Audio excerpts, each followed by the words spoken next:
Excuse me.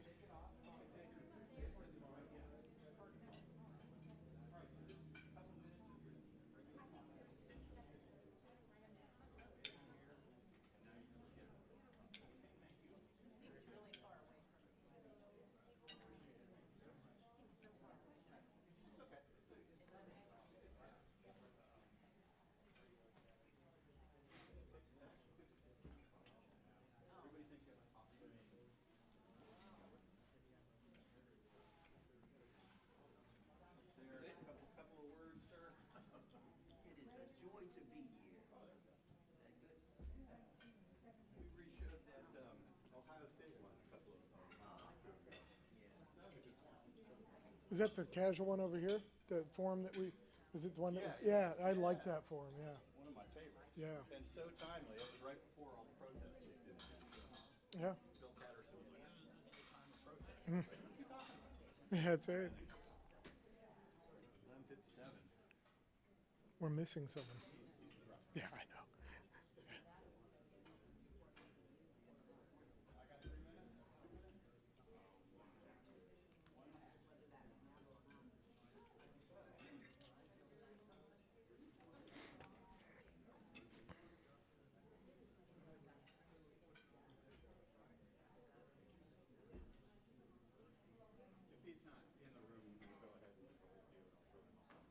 Perfect.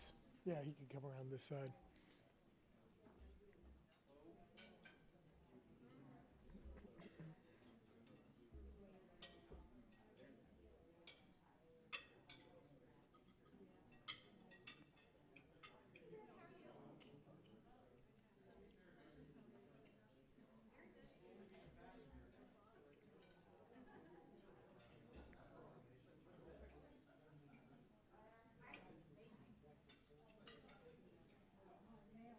Eight seconds. No, I'm kidding. We're all good. How are you doing today? Yeah, a little tired. It's a long night. Hey, how are you doing? Good. 3-second countdown for Steve. And at that point, we're live. You can take off your mask there.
Hello and welcome to the Columbus Metropolitan Club.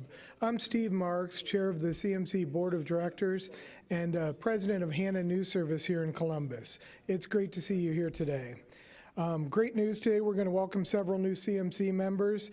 Katie Smith of Columbus CEO, Stephanie Royal of Marburn Academy, Sherry Warner of Retzel and Andrus, Judge Laurel Beatty Blunt of the 10th District Court of Appeals, Judge Terry Jameson, also of the 10th District Court of Appeals, who won her seat last night, Jessica Voltolini with Ice Miller, and we have a new lifetime member. Let's have a round of applause for our new lifetime member, Deb Hackathorn with Civic Point.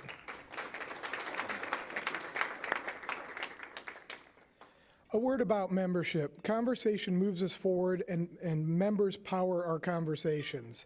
We need you, the patrons and fans of CMC, to step up and support CMC. Please join us in our mission by becoming a member today. You can learn more about CMC and register for events, join CMC, renew your membership, or make a donation anytime at columbusmetroclub.org. Live streaming is presented by the Emergency Response Fund of the Columbus Foundation with support from the Columbus Dispatch, PNC, and NBC4i. We'd also like to thank those of you watching today who purchased a virtual seat. We are very grateful for this support and are able to continue live streaming services in large part because of you. Thank you. CMC's political forums are sponsored by Hannah News Service and the Ohio Farm Bureau Federation. Won't you please help me thank them? Yesterday and the weeks leading up to yesterday, America voted. To say it was an unprecedented election is an understatement. There is much to discuss. Let's get right to it. Please welcome our speakers, journalist and assistant professor at Ohio University E.W. Scripps School of Journalism, Thomas Suddes. Publisher of Columbus and Dayton African American News Journal and the former state senator, Ray Miller. Journalist at NBC4 and Metropolitan Club board member, Colleen Marshall. And our host today, political reporter at the Columbus Dispatch, Darrel Rowland. Darrel, the podium is yours. Thank you. And thanks to the Metropolitan Club, all those who are here socially distanced, safely, having a good meal at the Boathouse at the Confluence, and thanks to all of you joining us online. What do we have to talk about today? Anybody have any ideas? Whatever. Let's jump right in. Colleen, you have the middle seat up there. You're used to telling listeners what's going on in the world, in our country. What's going on in our country, I Colleen? hear there was an election last night. All right. You and I know, both had late nights. Each of us were up to about 3 or 4 this morning. We are still waiting. For those of you who haven't heard updates within the last hour or so, I was listening to the Pennsylvania Governor and Secretary of State as I was getting ready to come here today. Pennsylvania, as much as people are saying, what's going on with Pennsylvania? Why is this taking so long? It is working exactly as the state of Pennsylvania wants it to work. They had some voting reform. They're using a new voting system for the first time this year. They say it all went smoothly. It's very much a county autonomous system where each county board of elections can decide for themselves how they're going to count those votes and when they are going to count those votes. And 7 counties, including a couple of big counties, did not start counting the votes for the people who voted early, who got in line and voted early until this morning. So they planned all along that it will take a few days in Pennsylvania. The governor assured everyone that it is going the way they want it to be, that every vote will be counted, that's a legitimate vote, and that they trust the outcome. As you know, the president does not trust that outcome of any vote that's counted the day after Election Day. So there will be a legal challenge to whatever happens in Pennsylvania. But there's a chance that this will be decided before we need to know the results of Pennsylvania. Right now, the latest numbers show that Joe Biden is ahead in Wisconsin and Michigan. I haven't heard an update on Georgia. I don't know if any of you have or not, but as of last night, when we did leave our newsrooms last night, Georgia was still counting some of the votes, particularly in the large urban areas, which you kind of assume might be going for Joe Biden. So what was interesting to me on the national level yesterday were the trends, the fact that the polls don't always work anymore the way we think they're going to do. I mean, look at Ohio. We were told, oh, Joe Biden has a chance. This is a state. Donald Trump won here again by 8 points. So the polls are not telling us what's happening.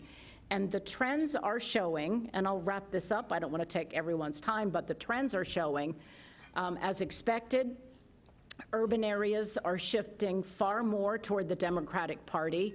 It's almost like if you look at the state of Ohio, we've got this divide. The urban areas are very blue. Every place else in the state is very red. Working men are going much more on the Republican ticket, and that's uniform across the country. We're seeing working class men, blue collar, male voters more likely to go for Donald Trump. The only thing that was surprising in the trends is that some of the older voters were going for Joe Biden this time around, which might have something to do with COVID and health care. So we're following the trends. What we don't have is final results. Thank you, Colleen. Tom, what about Ohio? Yeah, if you, and I wrote stories on this, if you look at the folks that aggregate the polls the right way and not just average the averages, we were actually the closest state in the country, according to those opinion polls. But when the polls closed last night, again, we should remind everyone we still have absentee votes to count in Ohio as well. We still have provisional votes, about 311,000 of those two all together. Yeah. But gee, this year's map looks a lot like the map 4 years ago. So what happened in battleground Ohio, Tom?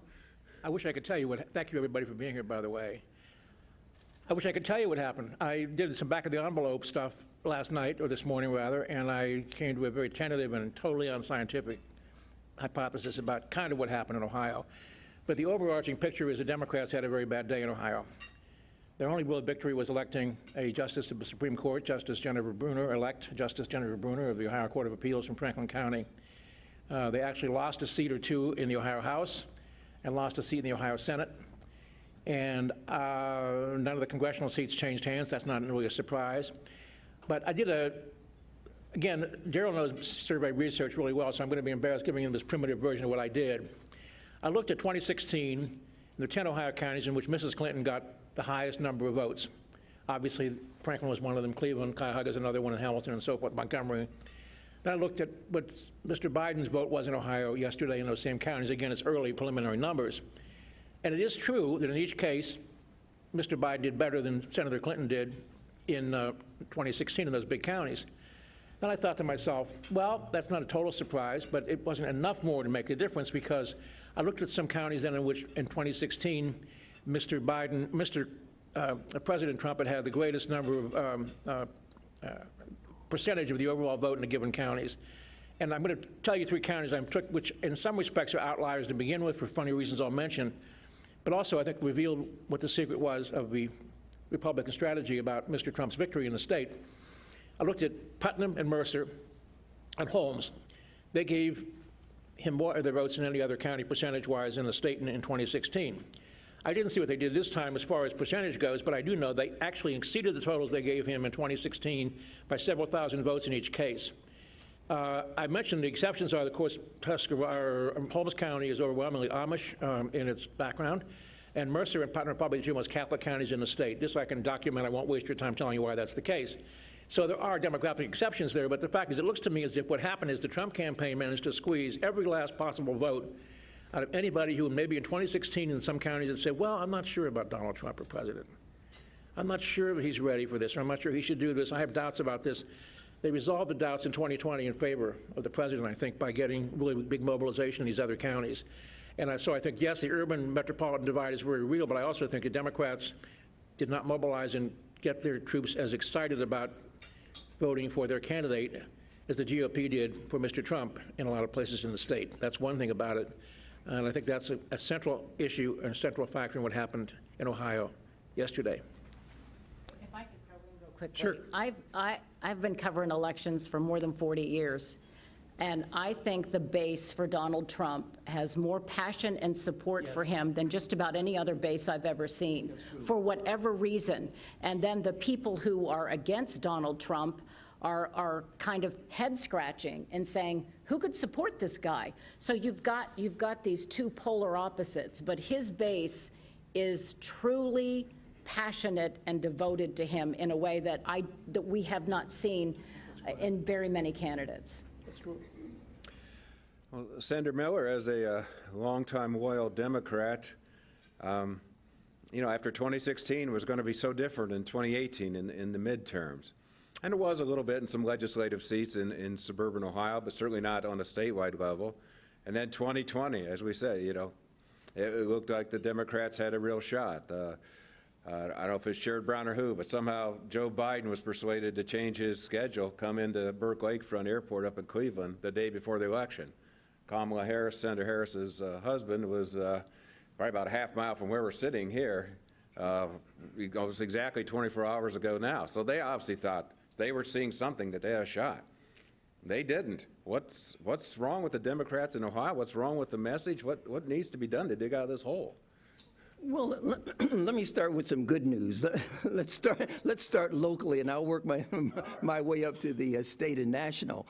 At the local level, and I think this comes out of such good organization, quite frankly, within the local Democratic Party, and its recruitment of candidates. We have with us today, as you mentioned, a newly elected judge to the appellate court, Judge Terry Jamison, right here. We're so enormously proud of you. That was a very difficult thing to do, first time out like that, even though she's been serving as a judge, but at that level. So we're extremely proud of you. We get governed by things, and one of the things at the state level and congressional is the apportionment board. And if you were out talking to the average person in the street and started talking about the apportionment board, the governor orders, secretary of state, and a member from either house of opposite parties and that kind of thing, say, well, what's that got to do with it? That'd be the first thing that the average person would say. What does that have to do with anything? Well, it has everything to do with who gets elected to the state legislature, as well as to the Congress of the United States. The districts, the apportionment board has been controlled by the Republican Party now for, I think, close to 30 years. And you redraw the districts at the beginning of each, at the completion of each census. And so the census is going to be completed. You'll have another Republican apportionment board drawing the districts once again. And so people get locked out. Democrats get locked out in terms of having a seat that you can. They pack and they crack.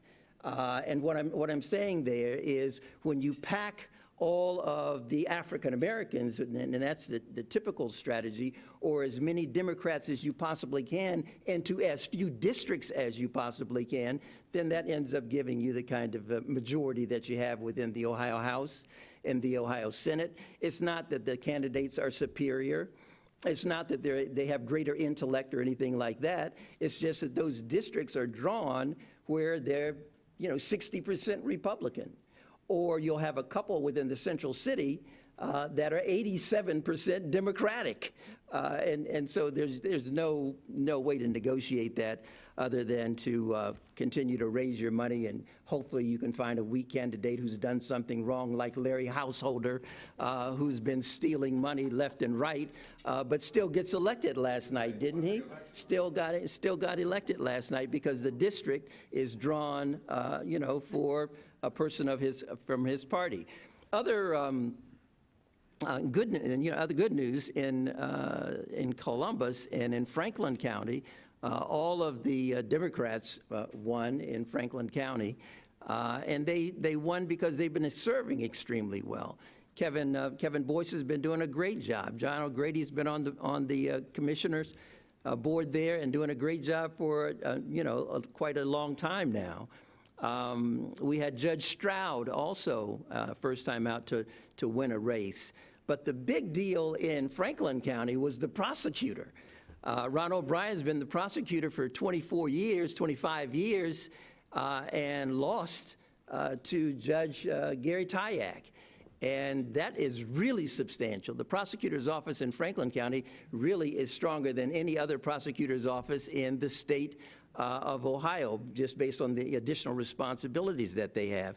And then at the state legislative level, there's some very, very bright, young people that I'm proud of, Erica Crawley and Gerald's, who got elected last evening as well. On the national level, I approach things a little bit differently, but factually. The Confederate states, went to Trump. The Confederacy went to Trump. Alabama, Mississippi, Arkansas, Tennessee, Kentucky. I mean, all of the Confederate states went to Trump. Then you have, well, what happened? The Confederate states separated themselves from the Union, and so you look for the Union, and so, well, Biden got many of those states in the Union. And then Ohio, in its Northwest Territory, Suddes appreciates this because he's a professor, and so we're talking academic stuff here, but it's real, right? It's real. And so the Northwest Territory in Ohio and Illinois and Indiana and so forth, you can start identifying those states that your candidate is going to do well in just by, what it looked like in 1870. And what it looked like in 1860 and so forth, right? And unfortunately, the issues are still the same. It's not just the geography of it all. The issues with the Confederacy was around race, and not on a moral issue. It was on economic and political issues. And so how do we control that African-American population? And so then, during Reconstruction periods, and it's always about race, right up until this election. And then we have the president, and I'll stop with this, the president of the United States say, oh, well, they're all good people on both sides, and never coming strong and clear on what is right and what is wrong, what is of good moral character, what is real integrity, and what is bringing our nation together on the issue of race so that we advance even faster than we are, and having great appreciation for people just based on who they are rather than what they look like. Yeah. Thanks, Ray. Dr. Suddes, the senator mentioned the reapportionment redistricting process. First of all, and correct me if I'm wrong, I believe we've now gone the entire decade with the current congressional maps and not a single incumbent has lost his or her seat, number one. I believe that's correct. And number two, it's supposed to be a brave new world the next time around. We have voter-approved separate issues, but voter-approved constitutional amendments for a more bipartisan approach to redistricting, both at the congressional and the legislative level. Okay, that's on paper, but now the you know, to coin the cliche, the rubber meets the road. They actually have to do it once the census gets done next year, and go to those panels where there's supposed to be supermajorities and all that. But there's an out where it still can be partisan. It just lasts 4 years. I guess the crystal balls worked so well for yesterday. Let's go ahead and look into next year. Do you think Ohio Republicans, who obviously have maintained the upper hand and strengthened it, will they, do you think in good faith, try to make this a bipartisan process, try to make districts that are more compact, more competitive, or do you think that their baser instincts may prevail and you will have a map that looks perhaps a lot like the one does now, that it's gerrymandered in their favor? I think it's difficult to credit politicians. This is just because you act in your own interest, like you do if you're a capitalist investing to maximize your profits, to assume they would not try to maximize their advantage regardless of which party had control. But the bigger problem which the election created or added to, I think parts of the Redistricting Commission proposals were certainly framed in good faith. But the problem is the two backstops, if the commission can't agree and so forth, basically the legislature itself, in which Republicans gained 4 more seats in the Ohio House to make 65 seats to 34, whatever it's going to be, I think. The state Senate, controlled for 36 years now, beginning in January, by the Republicans. If that fails, the Supreme Court, which does have a 4-3, with even with Judge Brummer's election, a 4-3 Republican majority, which typically happens, and I at the expense of being cynical about federal courts, which of course we know they're all about politics and all that, as if we believe that, is that someone's already ready, probably with a set of pre-printed writs, to go to the nearest district judge they can find to stop everyone from doing anything in the State House about it. I think that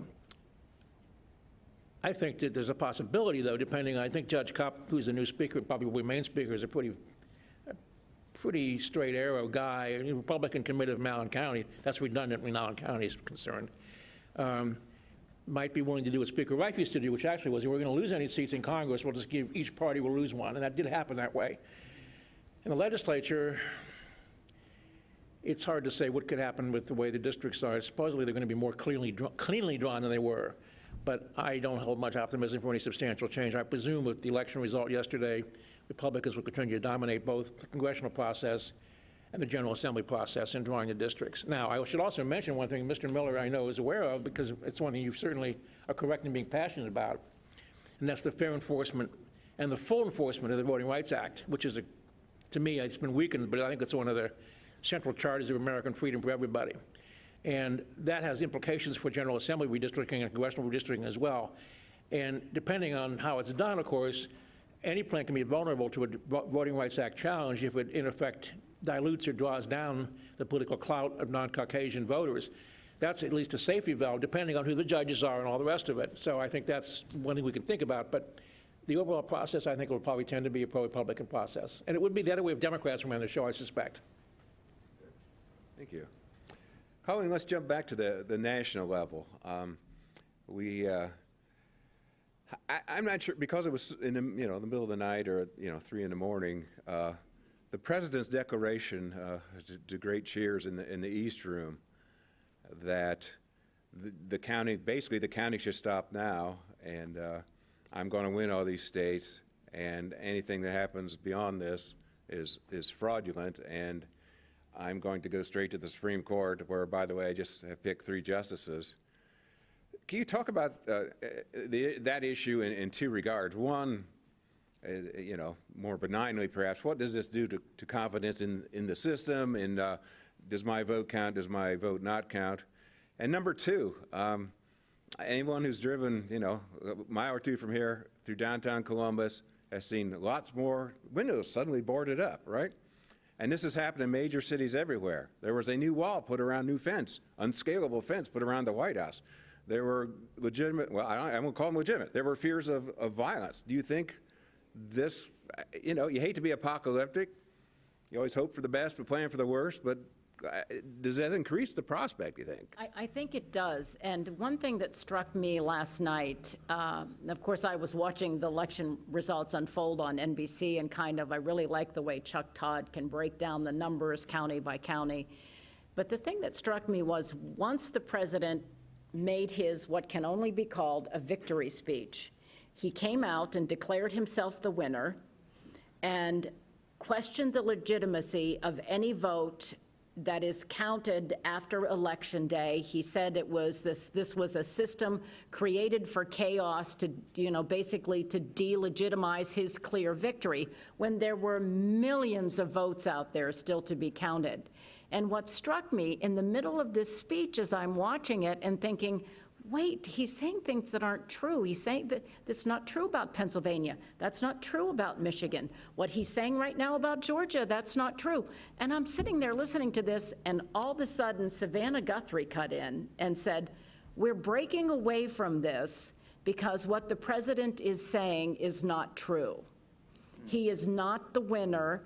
And so in the middle of a presidential speech on Election Day, a network anchor had to remind the nation that he's lying to you. But he's lying to you from a seat of power. Because as you pointed out, he does have a pretty strong advantage right now in the Supreme Court.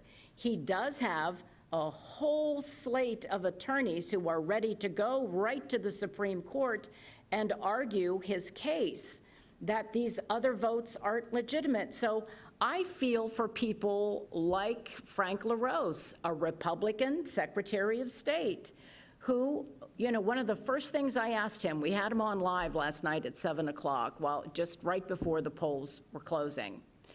And I said, the president is questioning the process. Can we trust the process? And he said, absolutely.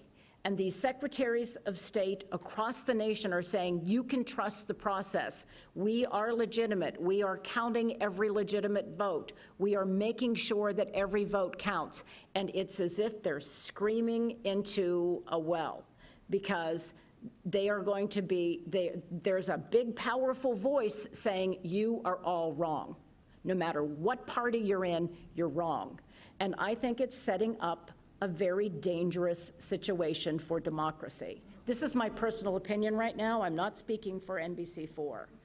I think when you have people who are in charge, whose job it is to run and verify votes and to keep our election system secure, when you have them across the country saying, we are doing this right, and the President of the United States saying, you are doing that wrong, it's a real danger to the democratic voting process.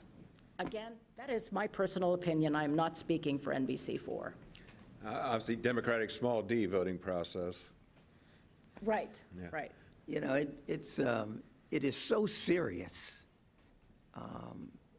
It's just not a discussion. We are losing our democracy. And it's in large measure because of the occupant of the White House.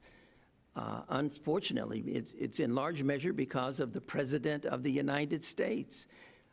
He said what you said ahead of time. He said, if it's close to 270, the necessary number of votes that you have to have from the Electoral College, and he said, if I'm close, I'm going to declare victory, and I'm going to send my lawyers in. I mean, that's not even close to being democratic. That's not even close to being, a decent leader of any kind, let alone the President of the United States. It's a sad situation that we're in. We're going to have to step back and really take a serious look at how do we reclaim our democracy, because we're losing more every day than anything that even looks like a democratic form of government. Tom, a lot has happened in the past 4 years, and with the president, love him or hate him. Do you think, with what happened last night, was there a line crossed that was different last night? I think with all due respect to the president, I think he's crossed lots of lines from day one, most of his life. And I'm not being cynical. I want to tell you something important for me to tell you. There are people I've known for many years, and some of whom I love deeply, who I know voted for him in 2016 and 2020, and I totally respect their choice. They had every right to make that decision, as did anybody make the right to choose from any other candidate for office last night or any other time.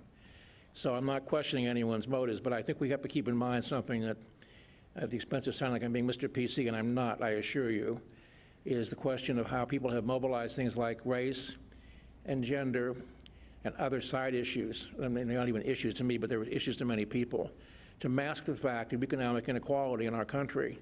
Again, I'm not talking about nationalizing everybody or anything like that, but I saw it happen in a funny way. I've seen it happen in a funny way with the use of my career. I had the privilege at one point of working in Mississippi, which actually was a professionally great experience. It was. I can like the people there very much, both black and white. Their differences are still very strong there, but they learned to live with each other in a way, meaning that not in the subordination as much. But I was there in 1980 when then candidate Reagan went to the Neshoba County Fair. You recognize Neshoba County as the locus, you know this, where the 3 young men were murdered trying to help register black voters in Mississippi in 1964, I believe it was. And he went to that fair, and he said that he believed in states' rights, or local, I forget the exact word, but it was a Q word. And unfortunately, and again, I'm generalizing terribly, that people take advantage when they're in a minority position as a political party to mobilize against things like gender differences, racial differences, and cultural differences to mask the fact that the real issue in our country is economic inequality to begin with, in my opinion. And that's the serious thing. The second thing I'd like is whenever you, in effect, disenfranchise, as I think the attempt was made last night in the speech, millions of people, I have to again emphasize at the expense of sounding like an idealist, countless people of color, but other people as well, have died for the simple privilege of going to be able to go to the polls and register their preferences for candidates. They've died for that. They were murdered for it, and lots of them, thousands maybe, I don't know the numbers, but tremendously. And so taking away someone's suffrage, someone's right to vote, or denying the validity of their vote en masse, whether they're white, black, brown, yellow, whatever their nationality or heritage is in our country, that's very serious undermining of our entire democratic system of government, I think. The other thing I want to say with due respect to the presidential office, and I mean this, if you have not read the book by the president's niece about the president, it's well worth your time to look at it. That's all I can tell you. It really is. And I mean, it just is. And I think that will help give you a better feel for the kind of personality type that he happens to have. We all have one. I have one. My psychiatrist can tell you. I'm sure. I don't know what it is these days, but whatever it is. But it can also give you clues to how someone thinks. And that's important to know. But I think undermining the right of suffrage, which, again, countless Americans have died for, is just a terrible thing. I do. And if I could throw something else in, the other thing that I have found very troubling about all of this, and I can hone this down to a family level. I come from a very big family, Irish Catholic, 11 kids on my dad's side, 10 on my mom's. Yeah. I've got a lot of cousins, and cousins who have children, and their children have children. There are a lot of us. And we communicate a lot online, on Facebook. Oh, somebody set up a nice family group. Oh my gosh. Yesterday, it would actually hurt my heart. I never express political opinions online. I have a conservative husband. I have liberal children. They don't know how I vote. I'm very, very careful. But my cousins, a few of them got into a discussion yesterday that was so hurtful to each other. Somebody had finally reached their breaking point. Somebody posted something anti-Biden, calling him deranged and has dementia. Someone whose mother had dementia really got offended by that. And they started this back and forth conversation that ended up being so hurtful, I had tears in my eyes reading it. These are people who love each other, who cannot, and that's what I think the other danger is. If we can't, in our families, find a way to talk to each other about politics and to respect each other's differences, how are we going to heal as a nation? it's so divisive, and it's so troubling to see these conversations. And you can imagine my Facebook page, the public, I hear from people.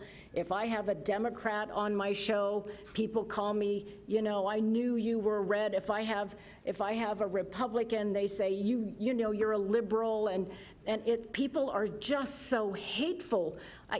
Whether you're conservative or Republican, can't you respect the other person? Can't you? That's what democracy is. We get together and we talk about things. And John Glenn told me, long after he had retired from the Senate, that the thing that hurt him the most was watching the division, because he thought because Congress members flew home on the weekend, they don't all live together there, it's too easy, transportation makes it too easy. He said back in the day, they all lived together, their kids played sports together, and they saw each other in the grocery store, and they respected each other. And somehow that respect and the integrity has been drained from the system. And I find that to be so troubling. So that's my soapbox. Again, my personal opinions. I got to imagine this is sparking lots of questions among audience members here and folks watching online. So we're going to let you have your shot at that here in just a moment. Let me shift gears just real quickly, and then you folks can ask what you want. And Senator Miller, you obviously saw a lot of things in the legislature, trades and whatever, to get good bills passed, bad bills passed, whatever. House Bill 6, the nuclear bailout, the $1 billion nuclear bailout for the First Energy, that their spinoffs up on Lake Erie, that one was widely condemned as having a stench quite like none other. And that was even before the federal government stepped in, the Department of Justice stepped in and indicted then Speaker Larry Householder, of course, and the former Republican chairman, Neil Clark, the so-called super lobbyist, active, when Tom was covering the legislature, when you were serving the legislature. It's been around a long time. And a couple other folks who've now agreed to plead guilty. Why is there no political consequence, seemingly, of that yet, anyhow? Why has that not been repealed? Oh, the act, in terms of being repealed. Yeah. Well, I think that's a leadership issue. And I was always amazed with the fact that there are members who cannot see the need for legislation. Now, I know that sounds crazy. What do you mean? He's a member of the legislature, he's a legislator, but they don't see the very clear need for a bill to address the issue. It also goes to leadership. I mean, it's a lack of vision, it's a lack of understanding the legislative process and why you're there, and we're getting more and more members like that, seemingly, that they don't really know that they're supposed to be lawmakers. You're not just supposed to be there to help your constituents with constituent casework. You got a staff that can help you out with that. But you're a policymaker. I mean, the fundamental things like that, they don't seem to understand. And then the fear that we see that's at every level of government, seemingly, where folks are simply afraid to step up. I cannot believe that Donald Trump says the things that he says, and there are no consequences for him. That there's no one who says, that's wrong, I'm going to stand up, I'm going to say that's wrong, I'm going to take some action. And we see the same thing then at the local level and at the state level. So I'm not surprised, quite frankly. There's fear in there. Even though Larry Householder is no longer the Speaker of the House, he just got elected again, he's going to be there. And he may even prevail in the courts in some way. You would think that he would not, and he would go straight to prison. But that may not be the case, and so there are people who are afraid. There are not enough people in leadership positions who are not afraid to do what is right. All right. Well, as I said, it's a Metropolitan's Club great policy to have this Q&A. And I got to tell you, at the dispatch, when when the Metropolitan Club has speakers, we think, well, we just talked to them, or, it was a politician we just interviewed a week before. But I said, yeah, but they always have such good questions. You got to go for the Q&A because it's such an informed group. And, I'm not buttering you up. It's the honest truth. You'll see, I'll send a reporter out here, or at least watch online, because just for this part of the program.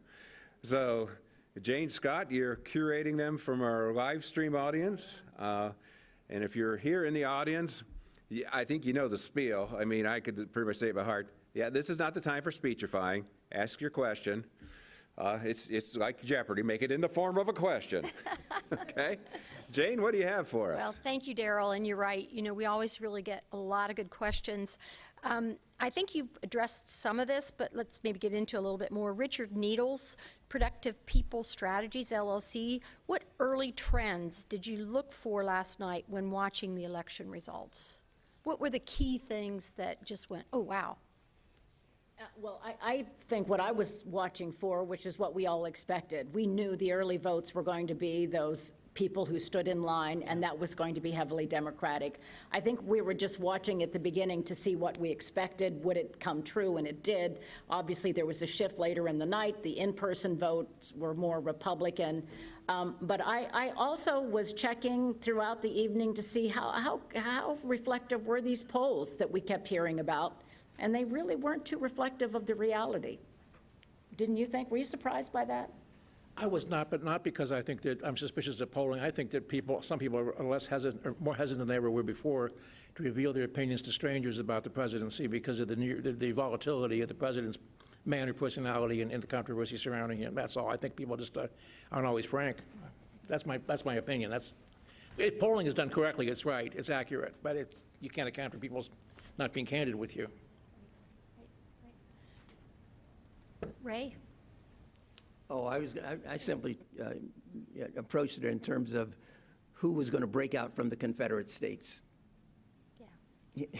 And I mean that. Oftentimes, the map goes up, and it's, okay, well, he's got this many electoral votes, and so you get focused on the state, and you get focused on the electoral votes, and I start with the Confederacy. Okay, so here are the Confederate states, and here's those states that are going to be won by Trump. And so what's the outliers there? Which ones are up for grabs, so to speak? Yeah, it really also emphasized that stark difference between the rural counties and the urban counties in this country, and that was nationwide. Big trends that just kept repeating themselves. I'm Carol Looper, and I have a question that piggybacks on what Tom said. You talk about people not being honest when they answer polling questions. And we know that people aren't always going to say what they're going to do because they may be afraid or because they just don't want you to know, or whatever reason, a person may answer a poll question and then go do something different. So why do we rely so heavily on polling? We have to have something to talk about.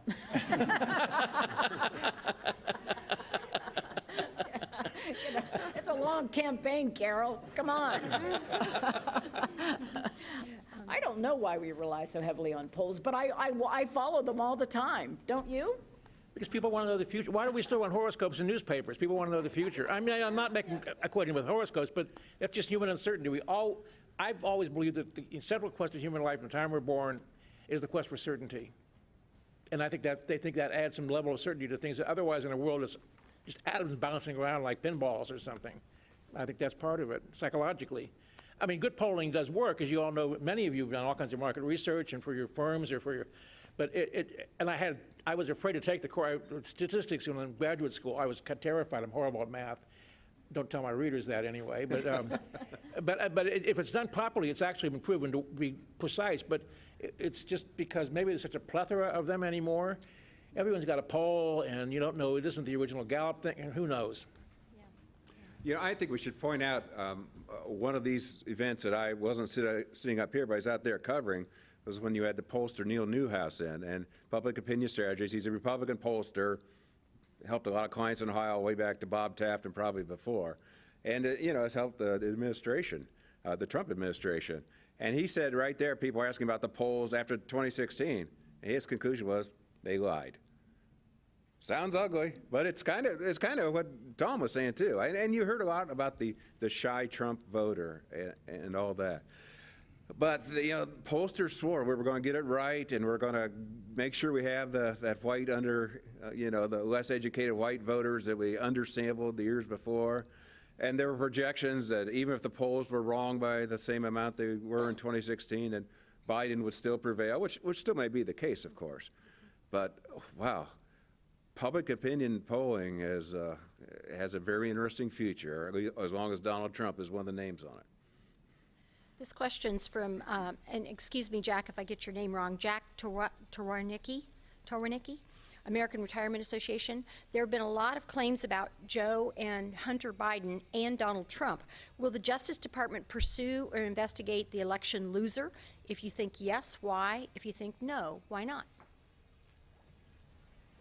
Why don't you take that, Tom? Well, I didn't hear the whole thing very well. It's my fault. What was the? Oh, there have been so much speculation about Hunter Biden and Joe Biden and about the Trump family. So do you think whoever wins, will the Justice Department investigate the other?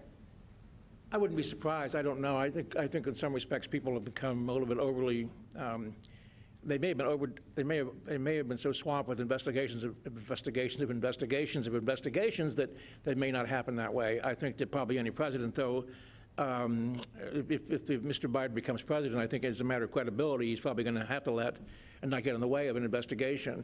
But I've read some interesting things. Well, we all have very interesting things, but I think it's probably overblown to some extent. But then again, we know that there are ways power operates in this country. We aren't always aware of all the specifics of it, so I can't say that myself. I don't know. But I wouldn't be surprised if he'd have to almost let them investigate it and not get in the way. Certainly, if the president's reelected, if the president has a second term, he may, in fact, want to continue it. But with all due respect to the president, and I mean this again, not in any disrespect to the office, he does not have a long attention span. So we'll see what happens. I think it's such a mean-spirited thought. Well, that's true. He has a, well, as I said, it's an amazing study of psychology, the whole, his upbringing. It really is. And I don't mean anything salacious. It isn't salacious. It just, it's more than words, though, because he backs up his actions. I mean, if Trump says it, he normally follows up pretty quickly with some action. Look at the number of people in his administration that he's fired. Oh, yes. Good Lord. I mean, he's even talking about Dr. Fauci now, in terms of firing him as soon as he's elected the president of the United States, he thinks. That's not going to occur, but he thinks he's going to be elected president of the United States. And he's already, lining up some things there to ruin people's careers. Well, he's done that to his business career as well, and I think that's the personality that we're dealing with. But I also want to suggest to everybody that part of the secret of not the secret, the way that he's operated as a business person and as an office holder is this, and just bear with me for a second. Imagine you're going to see some very good friends, you and your husband or spouse or partner are going to see some very good friends of yours, another partnership, and you have a nice evening with them. Unfortunately, they don't know, but their son or daughter is a total brat. They didn't have a babysitter come get the brats. There was someone in the kitchen the whole time you're trying to talk to your friends, this couple, these partners or something, about all kinds of things, your lives, your work, your careers, your relatives. Someone in the kitchen is breaking crockery and smashing pans, and the parents say, oh, that's just, they don't ignore it. You can't get anything done. You can't have a conversation. There's this constant distraction. I'm convinced that strategically or not, the president's technique partly is to create distractions all the time. So if you don't really know what's going on, because you can't even hear what's going on, it's just something in the kitchen is being broken, crashed, or smacked around, like broken plates, and you can't hear your friends, the other couple, saying anything. So that's part of it, I think. Hello, I'm Tony Guglielmato. Thanks to the panel and the moderator for your participation today and enjoying your comments. I just want to take it away from the people that ran for office and talk about the American people a little bit. Honesty, morality, equality, civility, science, those were all things that I think all of us in this room probably grew up with, and they seem to be out the window now. So what is accentuating that? My question is, are the algorithms that all the social media are using, how much is that influencing and changing the actual character of the American populace?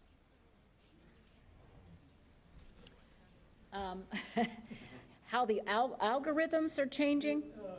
Social media. I have long said that social media has changed the national conversation. It's one of the best things that ever happened, and it's one of the worst things that ever happened. It's certainly one of the worst things that happened to the credibility of journalists, because everyone thinks they're a journalist now. I can go online, I can write this up, and I'm sending it out to the world, and my message is important, and it can have my opinion in it, and I don't have to fact check it, and I don't have to verify it, and I can tell people that this is what I heard, and this is legitimate, and there are so many right-wing and left-wing organizations out there that fashion themselves as news-releasing organizations that are just sending out lies every day and sending it out on a mass level. And I think that it has not only hurt the cultural conversation, I think it has called into question the credibility. I mean, I take great pride in reporting things that I can verify, that I can fact check, that I can multiple source, that I can get many people to talk about, you know, can I verify this with a multiple sources? That doesn't happen on the internet.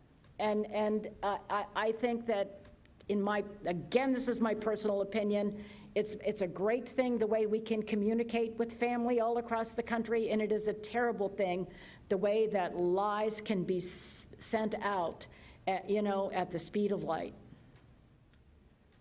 I think, unless Ray was going to say something about that, do you have any take on that, Ray, before I shoot up my mouth? Yeah, my first thought was, who's the chief abuser of the social media? Once again, it's the President of the United States who's tweeting from the moment that he gets up until he goes to bed and tweeting out, lies. It's a shame to use the office of the presidency in America and just to allow it to become virtually nothing that most people would want to look up and respect. I had the good fortune of working on the White House staff of President Carter. You talk about a person with integrity and honesty. And so I was a deputy special assistant to the president, and I've worked closely with presidents after that. I've never seen a president that just, there's not a word for it. There's not a word for what he's doing to the presidency and America, and the kinds of things that he says and the way in which he said, you mentioned the word morality and integrity, and there's none of that that we have from this president, unfortunately. And so that spills over to the people. Then there are people who feel empowered that they can ride down a freeway and they can, accost someone, or they can go into a state and they're going to grab the governor of the state of Michigan, right? And this is a very definite plan to do that kind of thing. And so you think people are not afraid to take some action? Sure, they're afraid. There are people who didn't even vote yesterday because they were afraid that they may go to the polls and they're going to be accosted, particularly if they're African American, with the kinds of things that's been said. And so, we as a people, we as Americans, we as brothers and sisters, all regardless of skin color, we've got to come together to reclaim the country, really, and to look definitely about those things that we're not going to allow to happen within our country, within our America.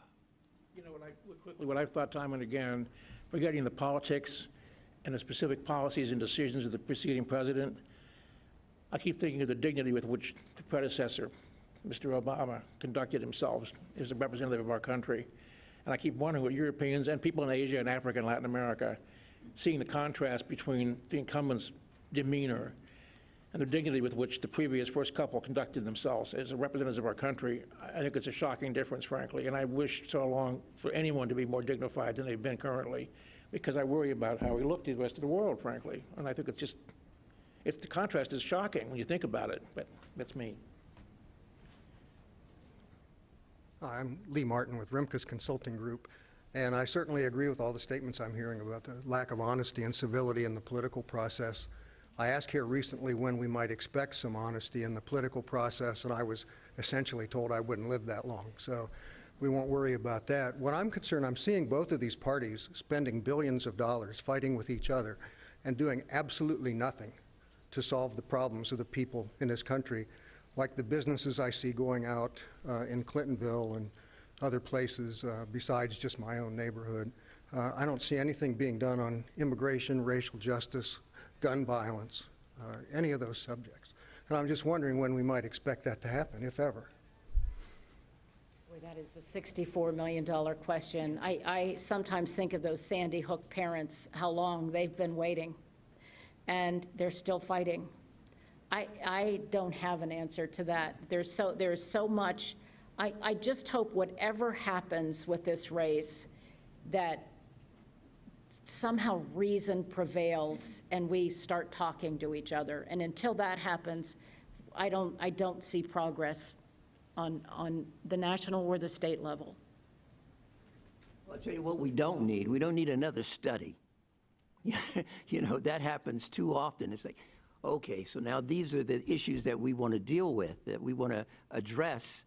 And then someone says, oh, we need a commission. We need to start a new commission. We need a new board. We need a new study group. And then they spend the next 2 years studying, as opposed to coming together with the common sense that we all have and saying, this is what we need to do to take some real action. Well, we never get to all the questions. I'm going to end with two things. My friend in Canada says, how's the gong show go? Counting votes is a complicated matter for Americans. Laugh out loud. That's from a Canadian friend. My question to end the session is, I've been told that the largest number of votes ever cast for both candidates happened last night. That's kind of a silver lining. What does that portend for the future of our democracy? I think it was the largest amount. I heard that as well, that whoever wins will win with the highest vote count ever for a president of the United States. That, I think, is good because people are engaged in the process. Yes. And I just hope they continue to care and continue to look at the system as something that they have a stake in, because they do. Yes, I agree completely. That's one good thing about this whole undertaking lately, participation by the people. All right, I totally agree as well. My wife and I were standing in line early yesterday morning to vote, and at the Afrocentric School off of Stelzer there, and it goes all the way around to Fifth Avenue, not to Fifth, but to Stelzer, and I just felt so good. I mean, I cannot tell you how proud I was of everybody who stood in that line to go in and vote. And they were verbal, and they were, hey, we are out here and we are going to cast our vote. I mean, I just loved it. So what we have to do is we have to maintain that, to have, thousands of people in these long lines. I always have the picture of Nelson Mandela when he was first elected, in those long lines, all throughout the Bush area even. And so people are now, they're into the process, and we've got to keep them there, and we've got to keep them engaged, and I think we've got to educate, and everybody in this room has the capacity to do that, because I know most of you in this room. And so we need to have those conversations, but those forums to really educate people about the process, and who's on the ballot, and what offices they're running for, and what are the responsibilities of those offices, and how they might even become candidates for, for public office themselves. So I think we all need to put on our agenda to do more political education. That's really interesting, Jane, because I had on that's kind of how I was going to end it. And we've talked about a lot of very heavy topics, a lot of gloom and doom, perhaps. But somehow here in Ohio, I think it's like 72% of the people made it to the polls and cast a ballot. And we haven't even mentioned, we're in the middle of a pandemic. It's killed, 200-some thousand people. Ohio is peaking now with more cases than we've ever had. But yet still people, it was said about Elizabeth Warren, but I think it should be said about the people of Ohio. Nevertheless, they persisted. And I think that's a positive sign regardless of the outcome. Great. Today, well, I hope you found today's forum enjoyable, informational. It was, as Darrell said, heavy, but needed. I think it was a great discussion. We're going to do this again next week, actually. On Wednesday, we've got our continuing discussion of the 2020 election featuring prominent Ohio political experts as they break down the results with an eye towards what's next. It may very well be an eye towards has it happened yet. So, and then while we've been in this room, AP called Arizona for Biden, and the Wisconsin Secretary of State called Wisconsin for Biden. So this is starting to get a little more clear. So thanks to our sponsors today, Hannah News Service and the Ohio Farm Bureau Federation. Live streaming is presented by the Emergency Response Fund of the Columbus Foundation with support from the Columbus Dispatch, NPNC, and NBC4i. And to our online virtual seat patrons, thank you all. A special thanks to our speakers, Thomas Suddes, Ray Miller, Colleen Marshall, and Darrel Rowland. Let's give them a round of applause. We hope to see you again, but till then, be well and stay safe. Great job, Bill. Nice job.